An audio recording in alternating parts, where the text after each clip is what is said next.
Good morning, everybody. My name is Cale Casey. Welcome to day 3 of the live Breaking It Down session here at the Bootleg Fire. Today we're going to dive into the weather with Chris Foltz, and Chris is going to tell us where he's from. I'm going to give you a sneak. It's from Kansas City, Missouri, National Weather Service, Central Region Headquarters, because we wanted to get that right for Chris. But tell us about yourself, Chris. So thanks, Cale. First of all, I appreciate the opportunity to visit with you about fire weather. So I manage our Central Region Fire Weather Program, and I'm also training up as an incident meteorologist. So this is actually my first deployment, first time in Southwest Oregon. So really enjoying the few days that I've been here, and enjoyed the drive over from Medford the other day. I've been involved in fire weather at the regional level for the National Weather Service for 6.5 years.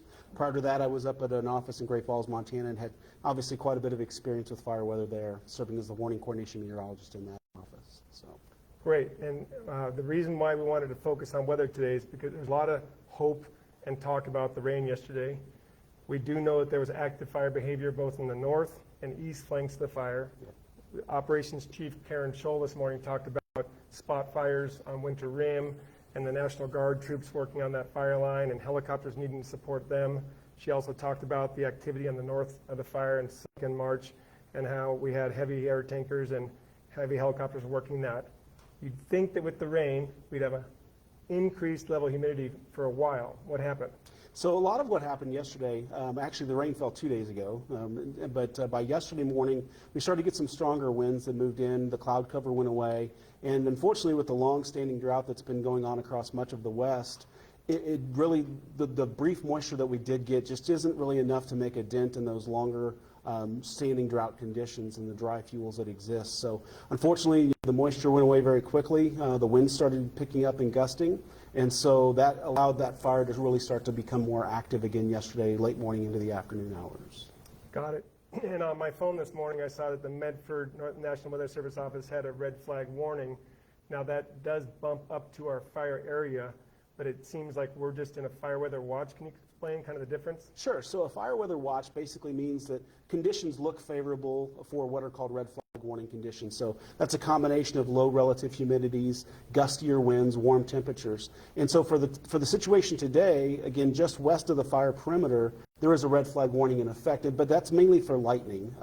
There's expected to be a few thunderstorms this afternoon that could form, mainly west of where the fire is located. And any time we get lightning with dry fuels, that can prompt additional fire starts. So it does look like for us tomorrow on the Bootleg fire that we're going to see a better opportunity for some thunderstorms over the fire perimeter. Again, those concerns with those drying fuels, the lightning strikes could start new or additional fires in and around the fire perimeter.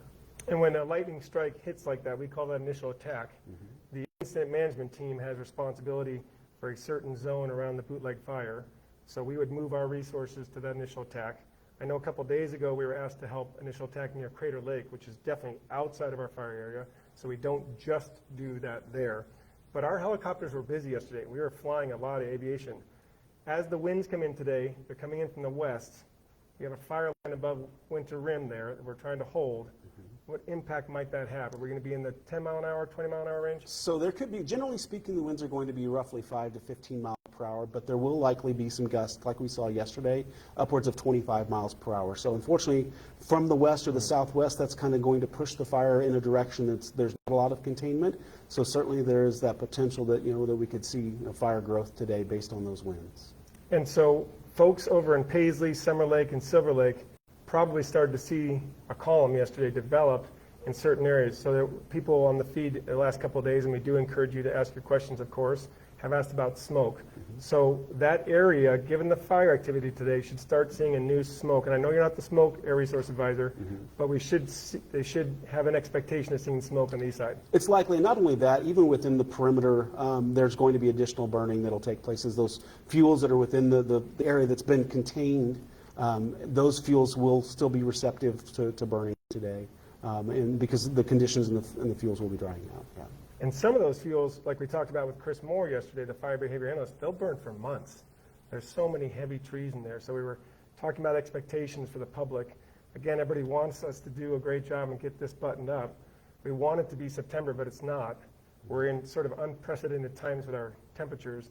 Do we return to those temperatures this weekend, or do you see, is there any chance of a heat dome or anything affecting us? So something we are watching is the potential for some additional moisture on the fire. Saturday evening into Sunday morning, early Sunday morning. It should be tapering off during the day Sunday, but there's some differences between the different computer models that we look at. We look at a plethora of computer models that kind of give us an output of what they think is going to happen. And so some of the models are indicating that there could be some moisture, maybe some what we call a wetting rain, which is 1/10 of an inch of rain or more. But there's also other models that are not showing that. And so there's a little bit of uncertainty with what's going to happen over the weekend, but certainly if we get that moisture, that could kind of help slow things down a little bit. Again, give the firefighters a chance to get in there and attack the fire a little bit more. But next week, once we get past this opportunity, there's really not another opportunity, at least through the middle part of next week, where we're expecting any widespread precipitation on the fire. Okay, so we're kind of hearing that the rain might be coming. We hope it comes, but just like 2 days ago, it might not have that much impact. Yeah. And we were talking earlier about the Klamath County and Klamath area as being an area where when we do have rainfall, it dries really quickly here. Mm-hmm. Yeah, and so, I mean, the other thing to keep in mind is, we're in late July, getting into early August, and historically, this area just doesn't receive a lot of precipitation this time of year anyway. So when we do see those events where we get, 1/10 to maybe like we did the other day, 6/10 of an inch of rain, that's a rarity for this time of year. And so anytime we can get moisture on the fire in late August or late September, late July, early parts of August, that's a bonus, because historically, looking at the climatology of the area, there's just not a lot of moisture here this time of year. We're all praying for it. We know the locals are. We know the cattlemen are. We know everybody out there who's struggling with this drought is praying for rain. But the expectation is we're going to see increased fire activity. We're going to see some spotting. We're going to see a lot of big firefighting over the next several days. The rain, if it comes, let's just pause any expectation as to what it does until we can get to the next day and see what the burn window does, because it just surprised a lot of people. We had talked to fire management officers here over the years who were referring to rain helping out. This rain didn't really do much, right? So we really have to pray for rain and then be ready for a new initial attack. And if folks are thinking it's going to cool off and turn into fall, we're just at the beginning of our fire season. Yep. And you've seen this before.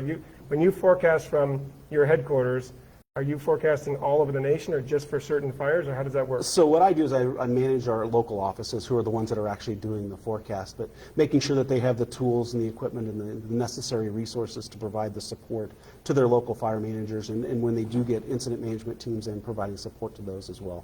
So from that perspective, I'm not day-to-day directly involved in the forecasting process during my normal day job, which is a reason that I really wanted to become involved in the incident meteorologist program and get out here on an incident and see what impacts, how terrain impacts a fire, and just be out there to help support the incident management team and the firefighters to make sure that they stay safe.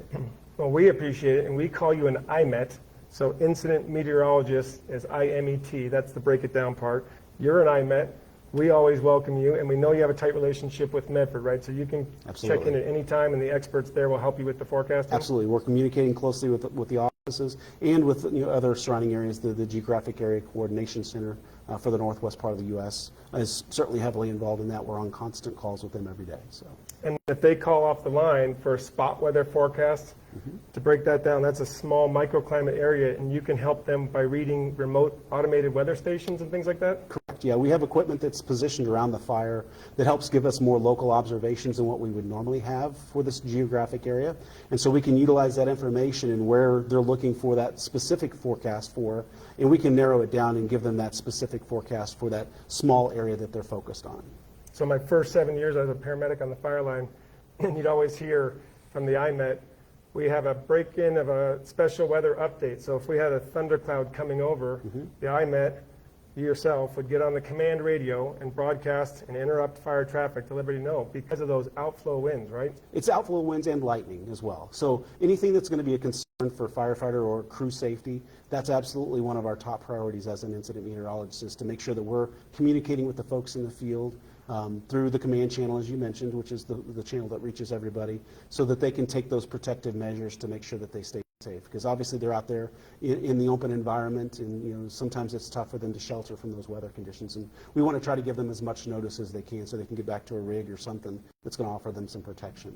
Well, I can tell from personal experience, it was always a special moment because there had to be a sound off. And for people out there who have fought fire or have friends or family who have fought fire, when the IMET breaks in and says special weather update, then typically all the divisions have to sound off that they've received it. So it's like the perfect example of closed loop communication where you send out a message over a 410,000 acre fire spanning all sorts of miles, and then all those different supervisors have to let you know that they've heard it. Absolutely. Or else you recall Yep. to make sure. That's our closed loop communication. That's how serious this is. Correct. And those outflow winds can cause blowouts of fire. They can cause gravity hazards, trees falling. So for all of us, it's a big watch out. Do we happen to have any questions from the online audience? Okay, great. Thank you for joining us and breaking it down. Thank you, Cale. We'll have probably either you or Tom, your trainer, Yep. back here in a couple days. We know everybody's focused on the weather. Follow our Facebook page. We do put up the red flag warnings and fire weather watches. Yesterday, we saw it on the Medford page that there's red flag warning. We posted that, but actually it butts our fire area, so we do apologize for that. It's close enough, but it's not quite the same thing. So we do want to make sure you understand that we are learning also from Chris how to manage the Medford website. So you have to go into the National Weather Service Medford website. You have to go into our geographic area to the Bootleg fire, and that's where you get the real. Yep, they have a detailed hazards page that really spells out, exactly where those threats are. So, And we'll probably go ahead and put a graphic up that shows folks, because like this morning at briefing, you came up to me and said, hey, here's how it all works. Yep, exactly. So we'll try to get a screenshot. and that's part of our job as well, is to make sure that the correct information gets out. So we work closely with public information officers like yourself to make sure that the public gets that information and understands what those concerns are. Great, and we appreciate all you who share it, neighbors helping neighbors. That's how we get through this. And please remind folks, those of you who are watching are really our amplifiers out there. Let them know when they ask about the rain. It's not having much impact this year. We're in unprecedented times, so let's just keep the fight going. Let's keep our support for the firefighters up. I know they appreciate seeing those signs when they drive up and down the road. They appreciate all your comments. And thanks so much, everybody. We appreciate it.